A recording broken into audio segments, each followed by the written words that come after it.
Sensibigurum pour Census. Nous vous informerons vite du conflit Thaïlande-Cambodge. Ici Phnom Penh. Les canons automoteurs SH, un du Cambodge, quittent Phnom Penh pour Sihanoukville. Vidéo filmée sur l'autoroute entre Phnom Penh et Sihanoukville. C'était Te Raju. La Thaïlande a instauré la loi martiale et un couvre-feu dans 5 régions de Te Raju, Klong Yai, Borai, Laem Ngop, Khao Saming et Tratsia. Dans les régions de Klong Yai, Borai, Laem Ngop, Khao Saming et Tratsia, la circulation est interdite de 19h à 5h. En cas d'urgence, il était nécessaire d'obtenir l'autorisation d'un militaire, d'un policier, du chef du village ou d'un fonctionnaire de l'administration locale dans la région concernée. TTE, Raju. À Te Raju, les Marines thaïlandais ont repoussé les forces cambodgiennes et contrôlent la zone disputée. Les Cambodgiens tentent encore quelques contre-attaques. À Phu Saju, les Thaïlandais bombardent Tromor. Temple de Prasat Kanan, pris par les Thaïlandais. Les forces thaïlandaises ont aussi pris les batteries d'artillerie, canons et tranchées cambodgiens. Dans un rayon de 200 mètres, les forces thaïlandaises ont occupé l'arsenal cambodgien et saisi des armes. Phu Saju. L'armée de l'air thaïlandaise a diffusé une vidéo montrant des F-16 attaquant un pont et un casino, probablement avec des bombes Mark 82. L'armée thaïlandaise détermine le nombre de soldats cambodgiens, tués en les abattant et en récupérant leurs insignes. Mais comme vous pouvez le voir sur la photo, le nombre d'insignes récupérés est impressionnant, ce qui permet d'estimer combien de soldats cambodgiens ont été tués. L'armée thaïlandaise a mené des bombardements contre les positions cambodgiennes. Selon l'armée thaïlandaise, les soldats cambodgiens auraient délibérément amené leurs familles dans leur position pour provoquer des victimes civiles.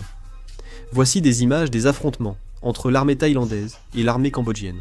On voit les soldats cambodgiens attaquer les forces thaïlandaises, et ils utilisent également des gilets pare-balles et des boucliers capturés aux Thaïlandais. Ils attaquent l'armée thaïlandaise avec une mitrailleuse chinoise type 80. Voici les soldats cambodgiens.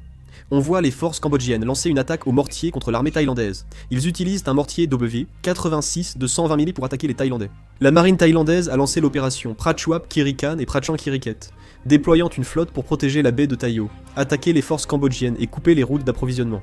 Après la fermeture des frontières par le Cambodge, la Thaïlande a lancé une nouvelle offensive. Le journal Matichon, citant le contre-amiral Parashi Ratana Chayapan, a indiqué que la marine thaïlandaise a lancé une opération militaire à Tratéan pour reprendre le territoire thaïlandais. La Thaïlande affirme que la fermeture par le Cambodge des postes frontières viole le droit international humanitaire et les droits de l'homme, rappelant que les civils ne doivent pas être empêchés de rentrer chez eux. Le 13 décembre, le porte-parole Nikondes Balankura a affirmé que toute restriction de circulation des civils devait être légale, nécessaire, proportionnée et non discriminatoire, selon le Pacte international des droits de l'homme et la 4e Convention de Genève.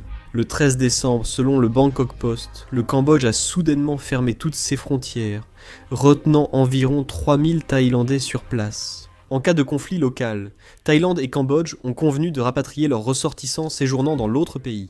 Le 10 décembre, la Thaïlande a rapatrié 7118 Cambodgiens. Mais le 13, après la fermeture totale des frontières cambodgiennes, environ 3000 Thaïlandais ont été retenus. Selon l'annonce de Khaosod, un média frère thaïlandais, cette provocation de l'armée cambodgienne semble avoir été encouragée afin de consolider la position politique de la famille 1 et d'assurer la succession du pouvoir, comme l'a révélé le commandant de la 2e armée thaïlandaise. Hun Sen, président du Sénat, est l'homme fort du Cambodge, et son fils Hun Manet est premier ministre.